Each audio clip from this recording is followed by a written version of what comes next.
Bonjour, bonsoir mesdames et messieurs, bienvenue sur Afrique.tv. Aujourd'hui, ce soir, je suis là avec monsieur Frédéric Boyenga Bofala.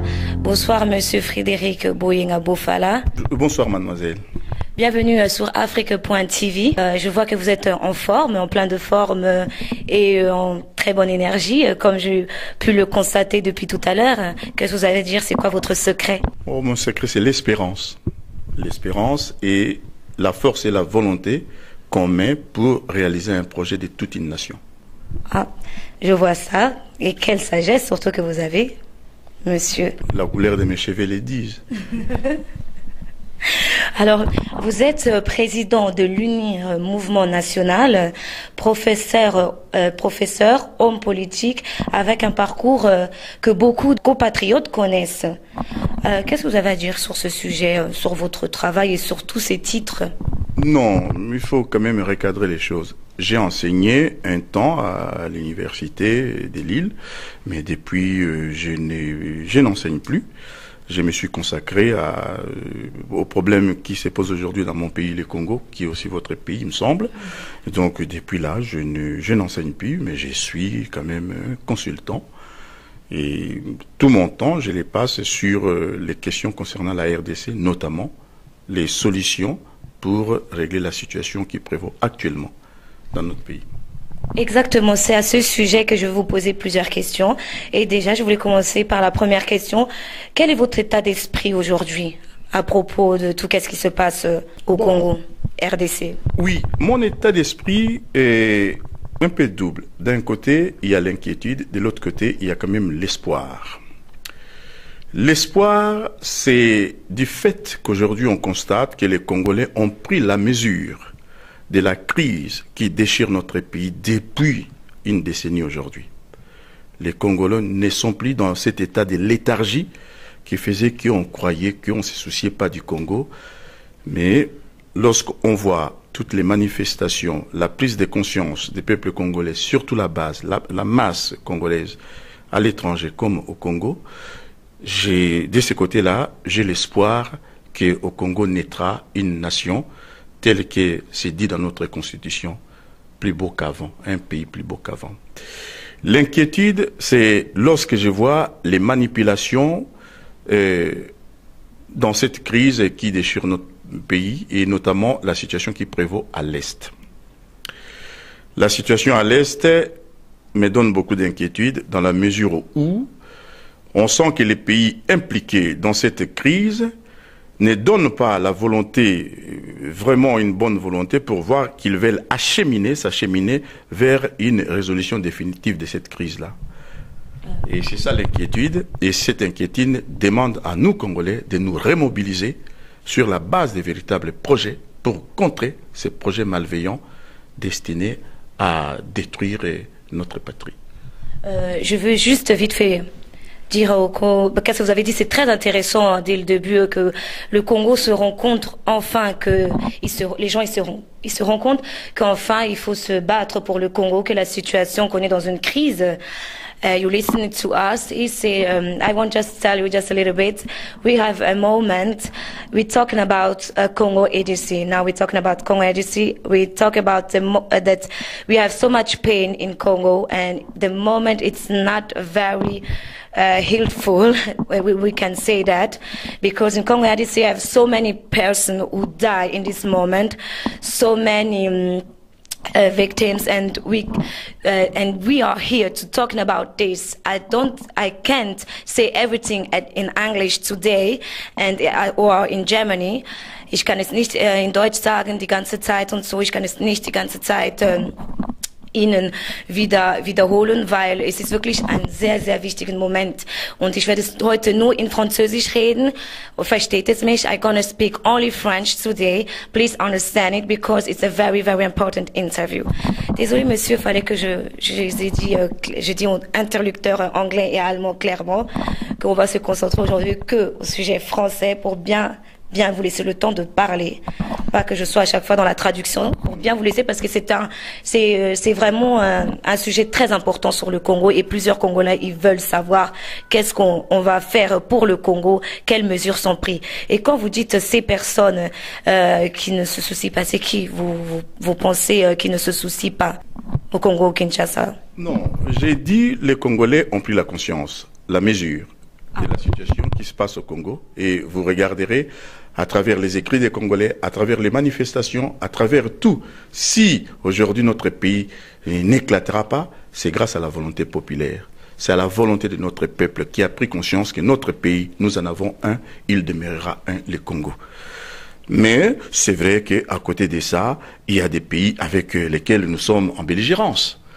Bon, ces pays-là, il faut que nous arrivions à leur démontrer que la voie qu'ils ont adoptée, ce n'est pas une voie de paix pour la sous-région. Vous savez, la mort, les morts, il y en a au Congo. Les morts, il y en a au Congo partout, mais il y a aussi les morts dans leurs pays respectifs. Donc, il faut qu'ils pensent, qu'il faut qu'à un moment qu'ils pensent qu'ils doivent devenir des gens responsables pour essayer plutôt de pacifier cette sous-région au lieu de continuer à jouer les jeux qu'ils jouent et tous les dégâts que cela entraîne nous permet, nous Congolais, avoir maintenant une autre vision sur les mesures appropriées que nous devons prendre pour mettre fin à cette situation calamiteuse pour notre pays. Et c'est ça que je voulais venir. C'est quoi, par exemple, une situation, c'est quoi, vous pouvez nous donner des exemples de cette situation calamiteuse que vous êtes en train de parler dès ce soir? Oui, mais mademoiselle, d'abord, je voulais vous dire, j'étais très fier de voir en face de moi une jeune demoiselle congolaise dans ce journalisme moderne et s'exprimant pratiquement en toutes les langues. C'est une fierté pour le Congo. Ça, j'ai oublié de vous le dire au début de mon interview. Merci beaucoup. Je suis très fier. Et lorsque j'ai dit cette situation, vous n'êtes pas sans ignorer que l'Est du Congo, jusqu'aujourd'hui, depuis 1997, est le théâtre des tragédies. Nous avons, si ce ne sont pas des morts, nous avons des femmes violées, c'est-à-dire ce qu'on appelle les respects primaires des droits de l'homme ne sont pas respectés. Et en dehors de ça, cette région est devenue une région de sans-droit. C'est une région de sans-droit où tout s'est fait. C'est comme si c'était ce que moi j'appelle une terra nullius, donc une terre sans maître. Alors que les Congo, toutes nos provinces font partie quand même d'un État, et c'est à nous, Congolais maintenant, de prendre la décision de mettre fin à tout ça. Bien entendu, toujours dans la logique d'une communauté internationale dont notre pays fait partie, mais de véritables situations. Il est temps que les Congolais se révoltent intellectuellement, pas qu'intellectuellement, mais d'abord intellectuellement, pour montrer que la voie suivie par ceux qui nous font la guerre, c'est une voie de détresse et de chaos qui risque, au lieu d'emporter les Congos, emporter leur pays, ce que nous devons éviter. Oui, exactement. Et c'est pour ça, quand vous êtes en train de parler de sujet de droits de l'homme, il y en a une question qu'on se pose exactement à ce sujet, droits de l'homme, nos droits. Par exemple, qu'est-ce que vous en pensez que du président François Hollande qui va participer aux francophonies, au sommet du francophonie, surtout en ce moment, cette situation chaotique au Congo RDC. Qu'est-ce que vous en pensez qu'il veut participer malgré tout au sommet du francophonie? Bon, mademoiselle, la réponse que je vais donner à cette question-là ne va peut-être pas satisfaire à mes compatriotes. Mais je vais parler en responsable politique. Je mettrai un peu de côté mes sentiments en tant que Congolais, bien que je suis touché dans ma chair en tant que Congolais. Mais comprenez une chose, la France est un État qui a quand même des relations bilatérales avec le Congo. D'accord ? Il a des relations bilatérales avec le Congo. Comment voulez-vous que le président de la France n'aille pas à cette conférence pour lui-même s'en acquérir de la situation sur le terrain? Cela ne veut pas dire, parce que j'ai suivi, j'étais aussi inquiet comme beaucoup de Congolais sur sa position d'aller au Congo. Mais comment voulez-vous qu'il prenne des décisions où la France réfléchisse sur une nouvelle politique à l'égard du Congo si lui-même il tâte pas les poules, si lui-même il prend pas la mesure de la situation au Congo? Tout ce que je demande aux Congolais lors de cette conférence-là, de la francophonie, les Congolais doivent manifester leur mécontentement sur tout ce qui se passe, le non-respect des droits de l'homme et les violences sur personne. Les Congolais doivent démontrer à toute cette conférence que nous ne sommes pas dans un état de droit. La démocratie ne veut pas dire les élections uniquement. La démocratie, c'est aussi le respect des droits élémentaires de l'homme. Et ça, ce n'est pas respecté. Moi qui vous parle, je l'ai dit, j'ai aussi des gens proches de moi qui sont aujourd'hui en prison pour le fait simplement de se dire proches de moi. Et ça, ce sont des situations intolérables qu'on ne peut trouver dans aucune démocratie au monde. Et ça, j'aimerais bien que le président Hollande, je l'inviterai même à aller visiter, pas que les coins luxueux, qu'il fasse les tours. Bon, ce n'est pas son boulot, il est président de la France, il n'est pas le président de la RDC, mais au moins, il verra les réalités du Congo et à ce moment-là, il saura quelles relations la France peut aussi entretenir avec le Congo. Ceci, d'autant plus qu'on sait, une des valeurs de la francophonie, c'est quand même le respect des droits de l'homme, la démocratie et la bonne gouvernance. J'aimerais qu'il aille voir lui-même si ces trois éléments-là sont remplis au Congo. Mais il faut qu'il aille. Il faut qu'il aille pour qu'il lui-même voit la réalité de la situation. Vous croyez vraiment que M. François Hollande, pour que la colère des Congolais ne sont pas justifiées, que vous croyez que vraiment il va aller pour aller voir la situation en même temps des Congolais, qu'il va pas aller pour son propre profit ou pour la profit de la France elle-même? Mademoiselle, je vais vous répondre. Vous savez, c'est vrai que en tant que président de la France, bon, il va d'abord aussi pour le rayonnement de cette francophonie. La France, c'est la langue de la France. Et nous sommes quand même le deuxième pays francophone au monde. Ça, il faut pas oublier. On a des problèmes, ça c'est vrai. Il va, vous me direz, pour les intérêts de la France. Oui, et nous aussi, Congolais, nous devons montrer notre mécontentement, montrer ce qui ne se passe pas bien dans notre pays en fonction de nos intérêts. Mademoiselle, n'attendez pas à ce que les présidents de la France changent la situation politique, sociétale et tout ça au Congo. Ça, c'est affaire des Congolais. C'est à nous de démontrer à la communauté internationale qu'est-ce que nous voulons faire pour notre pays. Vous ne pensez quand même pas que c'est le président Hollande qui mettra fin au régime dur du Congo. C'est à nous. C'est notre apport. C'est pour cela qu'il aille au Congo pour voir, légitimera toute position qui sera prise par les Congolais pour les changements tant souhaités par le peuple congolais. Parce que s'il ne voit pas ces choses-là, s'il n'est pas en mesure d'évaluer lui-même, il sera difficile pour lui de comprendre les actions que les Congolais mèneront pour libérer leur pays. Et ici, déjà en France, on voit par-ci ou par-là, les Congolais s'est manifesté.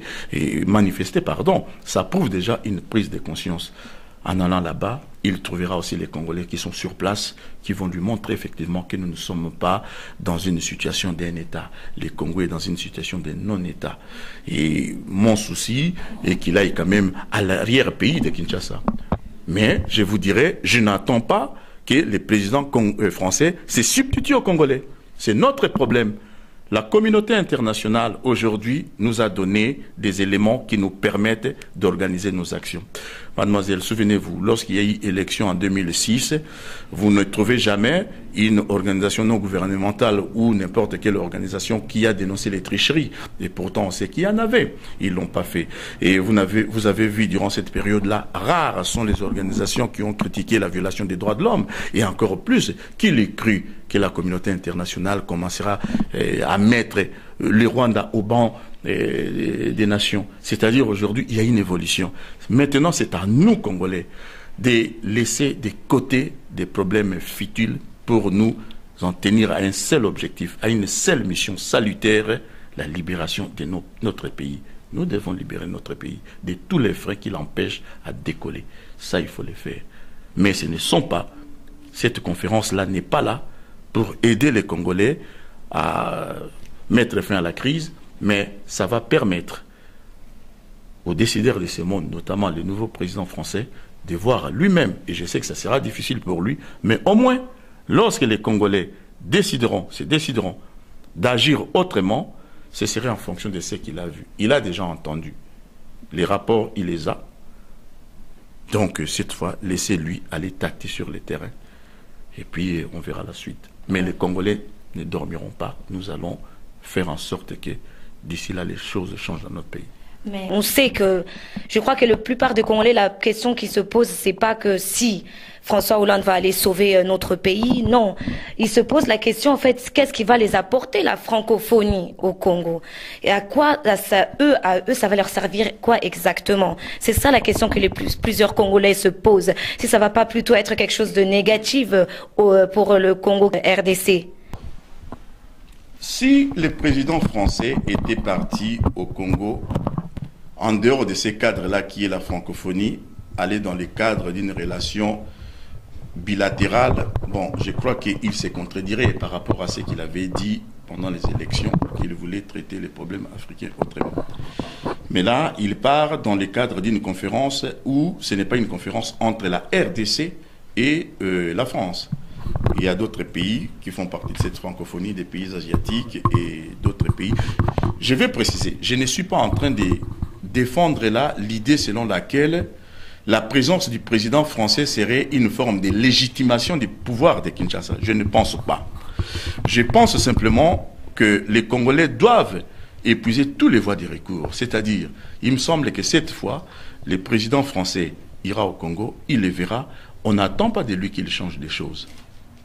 On veut qu'il le voie, il le verra. Mais le reste du travail à faire, c'est l'affaire des Congolais. Et nous ne voudrons plus après qu'on nous dise, en allant là-bas, il est témoin d'une situation. Et lorsque les Congolais décideront d'échanger les destins de leur pays, et par tous les moyens qu'il le faut, il ne faut pas qu'on nous dise qu'on ne savait pas. Parce que tout le monde le sait aujourd'hui que le pays est dans une tragédie inqualifiable. On va passer à une question suivante.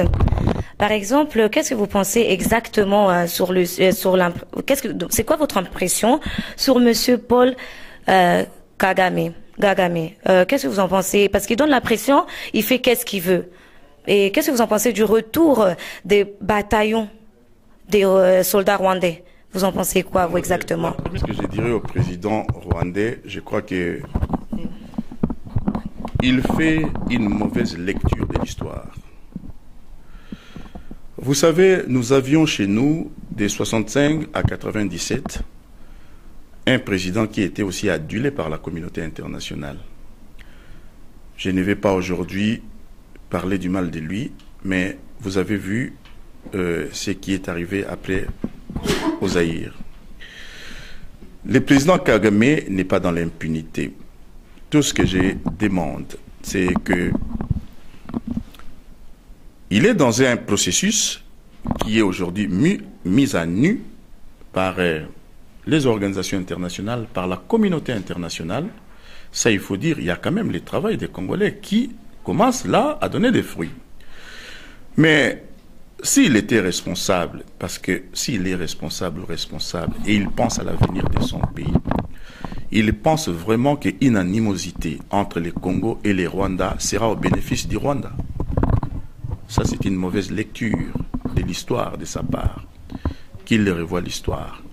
Parce qu'il a mis les deux pays dans une situation d'animosité telle que il faudrait des hommes de bonne volonté, des hommes d'une sagesse, je dirais, pas divine, mais des hommes d'une certaine sagesse pour essayer de recoller les morceaux pour qu'un jour, les peuples congolais et les peuples rwandais vivent en paix.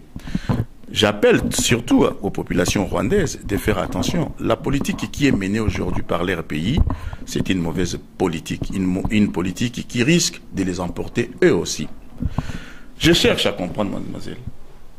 Comme ils le disent, quel grief les Rwandais peuvent avoir contre les Congo depuis 1996, après le génocide en 1994? Quel grief? Peut-être sont-ils des parts politiques? Non. On sait ce qui se passe, les Congolais le savent. Mais dites-vous qu'aujourd'hui, les Congolais ne laisseront pas faire ce que tant de pays ont souhaité. Par exemple, la balkanisation de notre pays, bon, croyez-moi, ça, je peux vous l'affirmer, c'est quelque chose, je laisse au doux les verts de croire à ça. Et si les Rwandais croient à ça, donc là, vraiment, les Rwandais sont en train de se tromper. Je leur conseille plutôt de trouver les voies et moyens crédibles pour résoudre la crise qui oppose nos deux pays. Parce que les autres pays, même si ils sont alliés au Rwanda, mais le nœud du problème, c'est d'abord ce que les Rwandais cherchent au Congo. Et quand je dis les Rwandais, je ne parle pas comme ça du peuple rwandais. Par Rwandais, je voulais simplement dire l'autorité, les autorités rwandaises. Mais les peuples rwandais aussi souffrent de la situation qui prévaut dans leur pays. Bon, mais moi, je ne vais pas me plaindre de la situation rwandaise, parce que la situation qui est à plaindre aujourd'hui, c'est la tragédie que notre peuple vit, surtout dans la région Est, depuis 10 années. 10 années où nous avons perdu nos repères, nous avons perdu l'identité, nous avons tout perdu, même le caractère humain, nous l'avons plus. Et si les autorités rwandaises ne s'avisent pas à trouver une véritable solution de paix avec le Congo trouvera une solution. Et je crois que ça risque de ne pas être bénéfique pour nos relations. Donc il est temps, ce n'est pas encore trop tard, que les gens révisent les objectifs qu'ils avaient ou qu'ils ont dans leurs projets macabres. Parce que les Congolais ne laisseront jamais une portion de leur territoire partir ailleurs. Notre pays E1, depuis 1885, il restera intact comme il est aujourd'hui. Il ne faut jamais croire un moment que nous laisserons une portion de territoire du Congo quelque part. Non, ça, c'est impossible. C'est aussi exactement, comme vous parlez si bien du sujet. Mais en fait, tout le monde est au courant qu'est-ce qui se passe entre le Congo et le Rwanda, le Congo RDC et le Rwanda, exactement. Et je voulais dire en fait, mais les autres pays africains, exactement, il y en a une Union africaine. Ils en disent quoi? Que peut bénéficier la République démocratique du Congo actuellement avec l'unité africaine? Qu'est-ce qu'elle peut bénéficier là-dedans? Qu'est-ce qui lui apporte exactement l'unité africaine dans toute cette histoire? Quelle aide peut-il lui apporter? Parce que c'est vrai que vous avez raison, les Congolais, ils peuvent sauver que eux-mêmes leur pays, et c'est que eux-mêmes qui peuvent faire quelque chose pour leur pays. Mais c'est quand même aussi c'est quand même deux pays africains, c'est le Rwanda et le Congo. Ça veut dire que eux aussi, ils peuvent aussi, je sais pas, ils n'ont pas pensé à aller aussi au Rwanda, penser à parler aux Rwandais ou essayer de calmer cette guerre. Oui, mademoiselle, l'Union africaine n'est qu'un cadre qui peut réunir les Congolais et les Rwandais dans la discussion. Mais l'Union africaine n'a pas la capacité aujourd'hui de résoudre une crise aussi multidimensionnelle comme la crise congolaise, dont les ramifications sont plutôt ailleurs. L'Union africaine est là, elle permet peut-être de rapprocher les uns et les autres pour discuter, mais quant à croire à une solution de l'Union africaine pour la résolution de la crise qui affecte le Congo, je ne donne pas un centime pour cela. Ce qui me choque pour l'Union africaine, c'est un seul élément. Lorsqu'on lit dans l'acte constitutif de l'Union africaine, il est bien dit que l'Union africaine n'accepterait pas toute agression d'un État contre l'autre. Aujourd'hui, on a vu qu'il y a vraiment agression du Rwanda au Congo, parce que l'agression peut être aussi lorsque on soutient un mouvement rebelle contre un pays. Là, aujourd'hui, les Nations Unies ont démontré, par exemple, que le mouvement M23, c'est un mouvement soutenu par le Rwanda. Donc, c'est une agression conformément à la résolution 3314 des Nations Unies. Il y a une agression. J'aurais aimé que l'Union africaine condamne fermement, ne serait-ce que politiquement, l'attitude rwandaise au Congo. Ce qui est choquant, c'est les silences. On nous offre des plateformes à les discuter. On a été à Addis Abeba. Bon, vous remarquerez que depuis là, il y a eu des réunions, il y a eu des résolutions qui ont été adoptées en Afrique, des accords, il y a Kampala, il y a eu Umoja. Tout ça, c'est pour endormir les Congolais. tant que nous ne renverserons pas les rapports de force dans cette situation-là, nous serons toujours dans l'attentisme et le Congo ne s'en sortira pas. Donc il ne faut pas croire à un moment que l'Union africaine, bon, d'un côté, il faut dire que l'Union africaine n'a pas les moyens pour faire face à cette crise-là. L'Afrique a plusieurs crises. Il y a encore les crises dans les Darfour, et tout ça. Il y a aujourd'hui la crise au Mali. Bon, l'Union africaine n'a pas les moyens, parce que l'Union africaine, c'est quoi? C'est l'Assemblée des États. Oh, cette Assemblée des États, l'Union africaine n'a pas encore dégagé comme ça une autonomie d'action. Et ce qui fait que, bon, des fois, je déplore. Mais n'attendez pas à ce que l'Union africaine fasse quelque chose. Elle est là peut-être pour essayer de rapprocher les uns et les autres dans une discussion. Mais bon, ces décisions ne revêtent d'aucune autorité. Aucune autorité, parce qu'il n'y a même pas de décision. D'accord? C'est à nous maintenant, Congolais. Vous savez, il y a quelque temps, moi j'ai fait aussi les propositions au niveau de la communauté internationale sur cette crise-là, dans un ouvrage que j'ai publié récemment, dans lequel j'ai donné quelques points, notamment sur les rôles de la MONUSCO qu'il faut définir. Vous savez, lorsqu'on dit la MONUSCO est là pour la sauvegarde de la paix, madame, pour sauvegarder la paix, il faut la rétablir. Tant qu'on n'a pas rétabli la paix, on ne peut pas la sauvegarder. Donc il faut essayer plutôt d'analyser les mandats de la MONUSCO. Si on analyse les mandats de la MONUSCO, il y a maintenant à donner à la MONUSCO d'autres missions, notamment les désengagements, les désarmements total de cette région-là et la dissolution de tous les groupes armés qui sont là. Ça, ce sont les missions concrètes que la MONUSCO peut se prévaloir. Mais bon, je crois que jusque-là, dans la mesure où le Congo est faible, on n'écoute pas les propositions du Congo, on écoute la position de ceux qui se disent vainqueurs. Et aujourd'hui, vainqueurs, à dessein, c'est peut-être le Rwanda. Mais je pense que les temps vont arriver là où les Congolais démontreront effectivement que nous avons des solutions pour régler cette situation-là. Nous avons plusieurs solutions pour régler la situation. Et croyez-moi à l'espérance. Maintenant, on va parler un peu du sujet de notre politique, de notre gouvernement. Vous pensez pas qu'ils ont quand même fait des bonnes choses? Par exemple, le Premier ministre fait des dons au Maniama et un peu partout ailleurs. Vous en pensez quoi de ça? C'est pas quelque chose de positif? C'est pas une action positive? Mademoiselle, vous imaginez un grand pays comme le Congo, avec tout ce que nous pouvons faire, une véritable politique, les dons d'un Premier ministre pour la population de Maniema, ça représente quoi? Oui, c'est peut-être un geste, un élan du cœur. Mais c'est 800 000, peut-être c'est quelque chose. 800 000 800 000 quoi. Mais oui, mais mademoiselle. Dollars, peut-être. Oui, mademoiselle. Oui, mais il a fait au Maniema 800 000 dollars. Mais parce que vous pensez qu'il y a que dans les Maniema, dont je compatis la situation difficile de mes compatriotes de Maniema, et avec les restes du Congo, vous avez été dans les Kasaï voir la situation des gens, vous avez été dans les Katanga. C'est vrai que dans les Maniema, ça se pose un problème. Mais on ne répond pas par des mesures comme ça ponctuelles. C'est toute une politique globale. Quelle est la vision du gouvernement congolais dans l'ensemble de la situation qui prévaut au Congo? On a toujours fait des petits dons, 800 000 dollars, tout ça. Quelle est la politique globale d'un gouvernement congolais pour un pays aujourd'hui au bord de la faillite sociale? C'est vrai, lorsque vous donnez 800 000 dollars, bon, ça soulage les populations de Maniema. Et c'est ça la politique pour les quinquennats, les nouveaux quinquennats. Quelle est la vision? Quelle est la vision?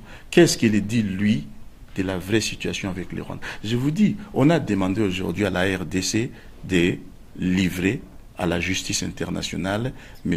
Bosco Ntaganda. Et on demande au Congo. Mais le Congo doit le faire. Parce que le Congo l'a fait quand il s'agissait de Thomas Lubanga. Donc vous voulez me dire quoi?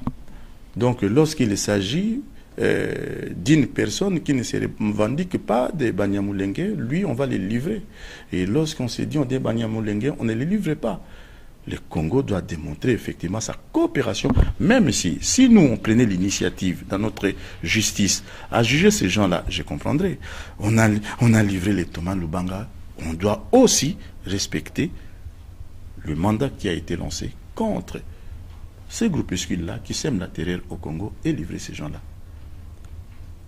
Donc, que le gouvernement apporte 800 000 $ de dons, c'est une bonne chose, mais je pense qu'il doit laisser ça aux ONG et aux organisations caritatives. Ça ne manque pas. Le gouvernement doit s'atteler à une véritable politique de reconstruction sociale. Et ça, je ne vois pas depuis 2001 jusqu'à aujourd'hui. Dites-moi, quelle est la politique, à part les replâtrages comme on voit là. On donne un petit... Donc je pense bien qu'il faut plutôt une vision d'ensemble pour les problèmes qui se passent au pays. Une vision d'ensemble, une politique d'ensemble, une politique qui consiste à régler les problèmes sociaux à l'intérieur du pays, une politique qui consiste aussi à résoudre la crise qui affecte notre pays et qui nous empêche de nous concentrer sur les vrais projets de reconstruction. Et puis nous allons aussi voir les problèmes de l'organisation de notre sous-région. Et ça, ce sont des points sur lesquels le gouvernement congolais doit s'atteler. Mais pour cela, il faut un gouvernement légitime.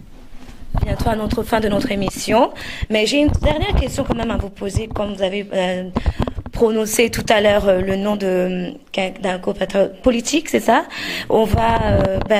en fait, je voulais vous parler d'une question qui dérange plusieurs personnes congolais, qui aimeraient bien savoir, en fait, la plupart de nos procès, de nos personnalités politiques, on n'a jamais de suite. On ne sait jamais exactement c'est quoi la suite ou qu'est-ce qui va se passer pour eux. Et maintenant, les Congolais, ils aimeraient savoir, en fait, il y a plusieurs politiciens, ils sont jugés et ils sont là, ils s'en sortent, ils marchent et tout, mais nos politiciens, ils sont arrêtés. Qu'est-ce que vous vous en dites alors pour ça? Qu'est-ce que vous pensez de ça? On réclamerait des procès dans un état de droit, dans un état démocratique. Ce qui est difficile dans notre pays, on a fait croire aux Congolais qu'aller aux élections veut dire la démocratie. Je vous rappellerai au monde et à ceux qui veulent m'entendre, Hitler est arrivé au pouvoir pas par un coup d'État, mais son parti avait gagné les élections. Et vous avez vu l'élection où ça peut amener les gens. C'est vrai, si vous avez une véritable démocratie, la seule méthode pour désigner les dirigeants d'un pays, c'est l'élection. Mais comment voulez-vous aujourd'hui substituer l'élection qui est faite aussi frauduleusement au Congo à un état de droit? Il y aura, moi j'ai des gens qui sont aujourd'hui en prison à Makala, qui sont détenus depuis 2003, mademoiselle. Depuis 2003. Tout leur tort, c'est d'être congolais. Tout leur tort, pour d'autres, oui, soit ils ont appartenu à ces armées aéroises de l'époque et jusqu'à aujourd'hui, ils n'ont jamais été jugés. Ces gens-là croupissent dans la prison, il y en a qui meurent. Il y a même des religieux qui sont là, en prison, ils ne sont pas jugés. Alors que dans un état de droit, le temps de la détention est limité. Mais quand une personne reste en prison 3 ans, 10 ans, et croyez-moi, on n'est pas dans un état de droit. Les Congolais ne doivent même pas parler des procès de ces gens-là parce que nous n'avons pas une justice, nous n'avons pas un état de droit dans lequel les garanties procédurales ou les garanties d'une justice équitable sont réunies. Il n'y a pas de justice au Congo, donc ces gens-là demeureront en prison jusqu'à ce que le Congo change un système, un régime, que nous optons, que nous rentrons vraiment dans l'ère d'un État moderne, une démocratie, un État de droit. Tant que nous ne sommes pas encore là, ces gens-là, malheureusement, ils demeureront en prison. C'est ce qui est dommage. Nous ne sommes pas dans un État de droit, mademoiselle, nous sommes dans une dictature aussi sanguinaire. Ça, il faut le dire. Oui. C'est la plus triste, la situation du Congo en ce moment. Qu'est-ce que vous pouvez dire comme mot de fin? Aux Congolais, ils ont montré ces derniers temps que lorsqu'ils s'élèvent, sa cause est prise en considération.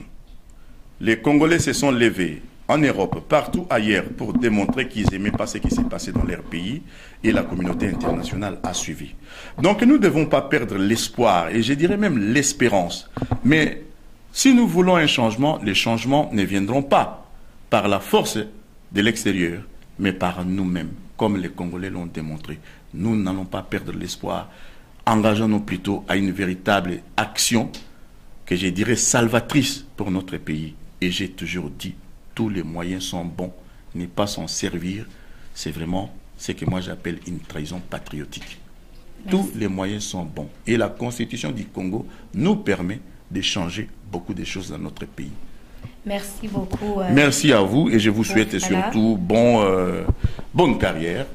Merci. Moi, qu'est-ce que j'espère, c'est d'avoir votre énergie, même à votre âge, parce que je me dis, déjà, je suis jeune et j'ai même pas cette énergie. Ah, mais vous me connaissez, mademoiselle. Vous savez, non, mais c'est pas pour vieillir. J'ai le même âge que la République est souveraine.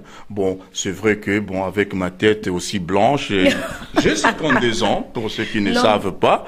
J'ai 52 ans, mais je suis plus en bonne santé que la République. Ça se voit, ça se voit, et ça, là, comme ça, on peut dire aussi, voyez, exemple, les jeunes, vous pouvez prendre exemple aux personnes un peu plus âgées, ils prennent soin d'eux, ils ont encore de l'énergie, alors que nous, les jeunes, on dort encore. Non, mais pas vous manquez des gens qui vous encadrent. Oui. Et je suis aujourd'hui content que vous m'encadrez. Ah, c'est très gentil comme mot de fin. Je crois qu'on va se quitter là. Merci. Ladies and gentlemen, sorry I couldn't speak English today, but we're gonna see next time. Wir werden uns das nächste Mal sehen. Danke vielmals, dass ihr immer bei uns seht und dass ihr immer uns besuchen kommt bei uns. Vergesst nicht, wir sind hier in Africa Point TV. Yes, we are here in Africa Point TV. See you and I wish you the best. God bless you. So, goodbye.